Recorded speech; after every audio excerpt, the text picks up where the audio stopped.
Hey everybody, welcome to a random episode of Milwaukee Beer Review. As always, I am Josh, and I'm here with my wonderful wife, Jenny, tonight. You can see we're in a different spot in the house.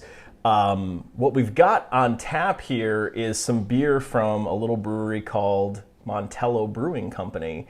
If you're not familiar with Montello, they are from a little spot in central Wisconsin up near Portage.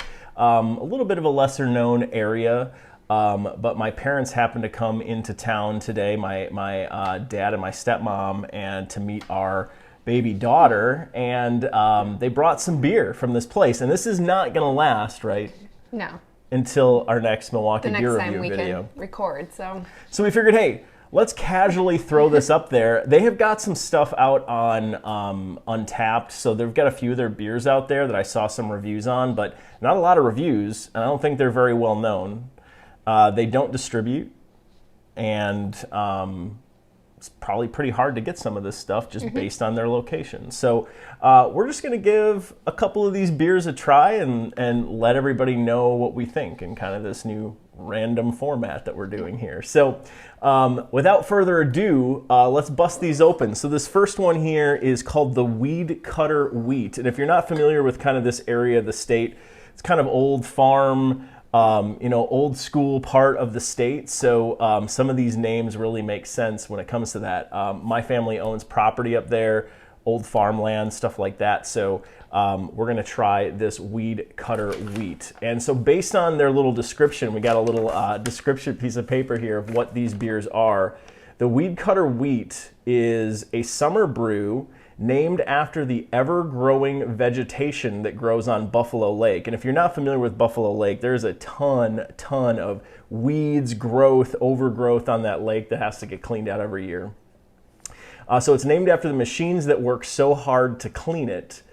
Buffalo Lake served as a waterway for trappers and explorers alike. The Weed Cutter Wheat has a dry, hazy sweetness with a hint of citrus. So this is going to be a pretty typical wheat beer, I think, and this one's at an ABV of 5.7%. So let's get this thing poured and try it. So, whoo, popped right open there. Popped right open. All right.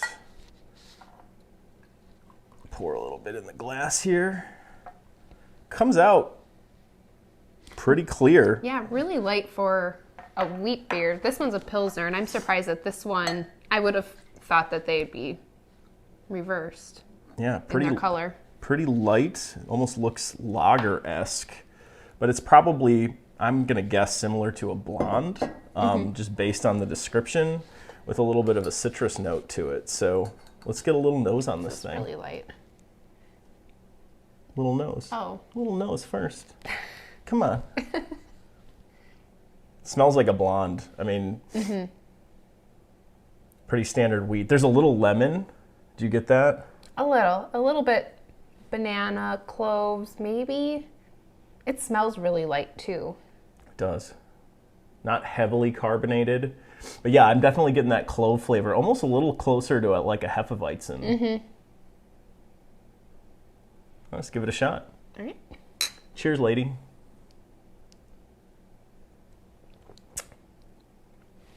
Okay. It has more of a wheat flavor than I expected looking at it.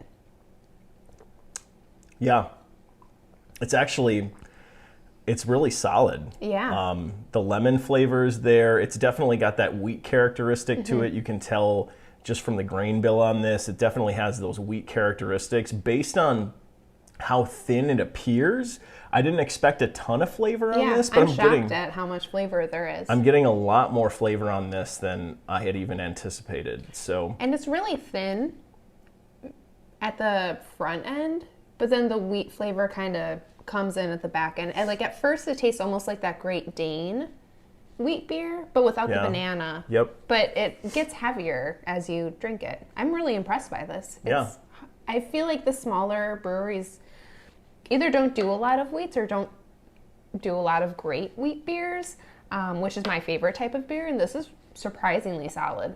I think they just tend to come out thin a lot of times and not flavorful, but this has definitely got some punch to it. I like it. And they're competing against the big traditional breweries with the wheat beers, so. Absolutely.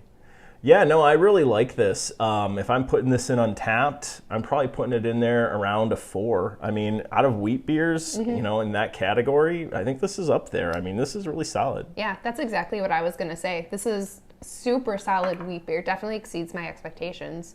Yeah, this is great. Yeah. And we have a whole 64 ounces of it to drink. We sure do. It's going to be a fun Saturday night for this couple.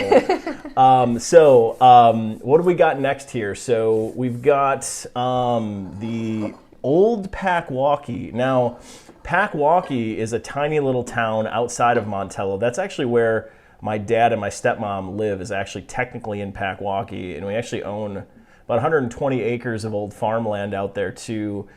They used to pull like hay and all kinds of stuff out there. It's right off of Buffalo Lake, and we hunt out there, and you know, the typical Wisconsin stuff. So Packwaukee is a little bit near and dear to my heart because I've been going there since I was a kid. So kind of fun to drink a beer called Old Packwaukee. But what exactly is this thing? As you said, it's a Pilsner. It is named after the local town of Packwaukee. Light and crisp with a light hoppy finish, Old Packwaukee is brewed in the Czech Pilsner style. It comes in at an ABV of 5.9%. Oh, so even heavier than the wheat beer. A little bit heavier than the wheat beer. And I think it's funny, too. I just thought of this as I was reading that. Old Packwaukee is totally a playoff of Old Milwaukee. Hello. Wow. Wow. Every kiss begins with K. Every kiss begins with K. All right, let's get this thing poured. So this is a Pilsner at 5.9%. And ladies first this time. Okay. Okay. So Josh didn't realize that every kiss begins with K is a play on the word kiss beginning with K. Okay. And every kiss beginning with K jewelry. So let us know if you knew that. Okay. It wasn't just me. I asked multiple other people Ross, if you they asked knew. Ross. I did ask Ross. Okay, Ross is one of the people I asked. But even Molly didn't know. So, Okay. you know what? It is what it is. Let's get a little nose on it. Get a little nose on the Pilsner. Oh, yep. Mm-hmm. It's kind of got that, almost that skunky, like, yeasty nose to it. It doesn't smell bad by any stretch of the imagination. It smells like a Pilsner. Mm-hmm. It's actually, the nose is very similar to like, almost like a Pabst Blue Ribbon. Yeah. Which is kind of what I'm expecting with this. Well. All right. Cheers. Cheers.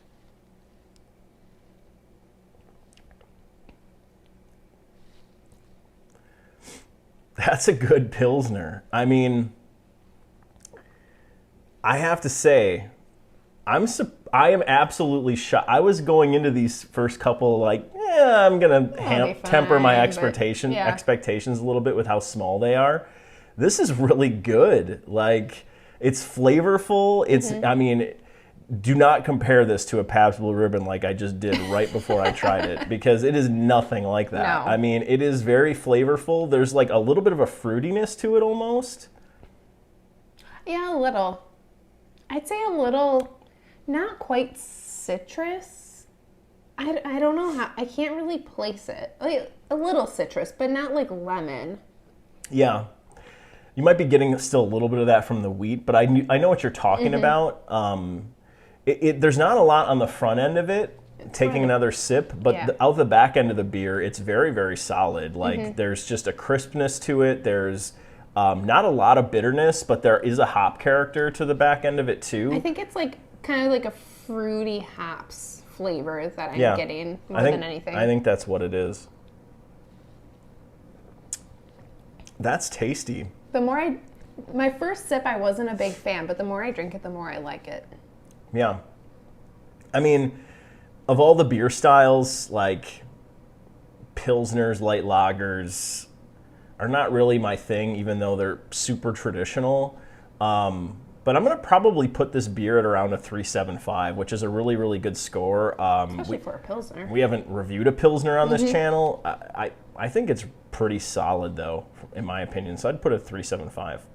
I do a 3.5. I still really like it a lot more than I thought, and it has a lot more flavor than I expected.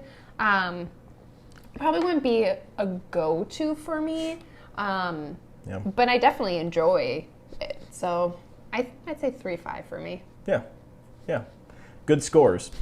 The last one we have is, what is this one? This is the Hoppatopamie. Hoppatopamie, actually. Wow, I can't read. It's the Hoppatopamie, which I think is a play on, the Native American tribes in the state of Wisconsin. Obviously, Pottawatomie, there's a casino. That's probably how most people have heard of Pottawatomie before, but my guess is it's based on that. This is a PMA, which I'm not sure what that is, but... Pale Montello Ale. Oh, Pale Montello Ale. Got it. Thank you. Do you think Hoppatopamie is a play on hop on top of me? That's what it sounds like. I mean, it actually does sound exactly like that.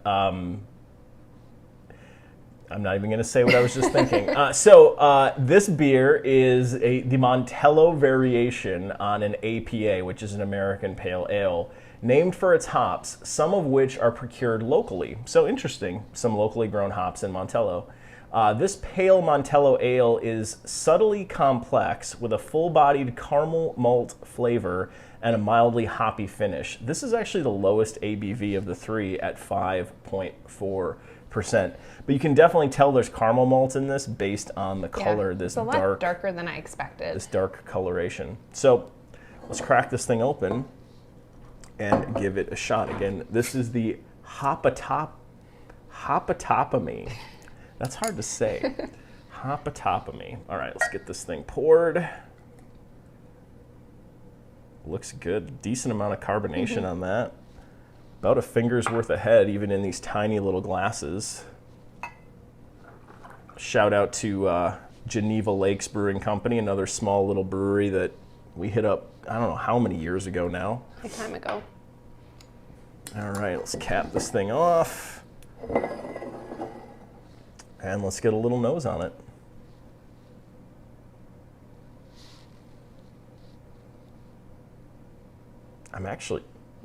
Are you getting much on the nose? No. Shockingly, I'm getting like nothing. I'm getting maybe a little bit of sweetness, but not much of anything else. Like, I'm not getting any sort of I'm not smelling any hops. Yeah, you know that commercial where they talk about how you go nose blind from your pets or whatever? That's how I feel with this right now. Yeah, the Febreze commercial, you've gone nose blind. I really don't smell anything. This is, of all of the beers we've reviewed on this channel, this is the least scent that I get on the nose of any beer. I thought maybe if the head went down, I'd get more, but... Yeah, a little bit of sweetness maybe, but barely anything. So I don't have any idea what we're about to try. So I guess let's do it. Cheers.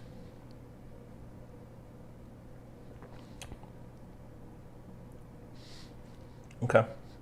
Definitely getting the sweetness. Like you said, with the caramel malt. Yep. I'm definitely tasting that. I'm really not tasting a lot of... I would expect it to be a little bit more hoppy being a pale ale, but I'm not really getting much of anything. Most of what I'm getting on this is, I think, the sweetness, like you said, from the caramel malt. And then I'm getting hop character towards the back end. There's definitely bitterness there. It's definitely more bitter than the first two, but not to any kind of extreme. But there's definitely a bitterness here, but mostly it's just kind of that caramel malt sweetness in this, and then some bitterness at the end. What are your thoughts? It's not bad. If I was looking for a pale ale, which I tend to, gravitate towards in the spring, summer, this probably isn't what I would grab. But it's interesting. It's just not what I expected. Yeah, I'm with you. It's not bad. It's also not good. Yeah. It's somewhere in the middle of that. I'm not sure what I could see this being refreshing, like sitting outside on a summer night or whatever, and having this. It's just not. It's not like hoppy enough to be a pale ale or an IPA, but it's not like sweet enough to be like more towards a brown ale or wheat, or it's not really.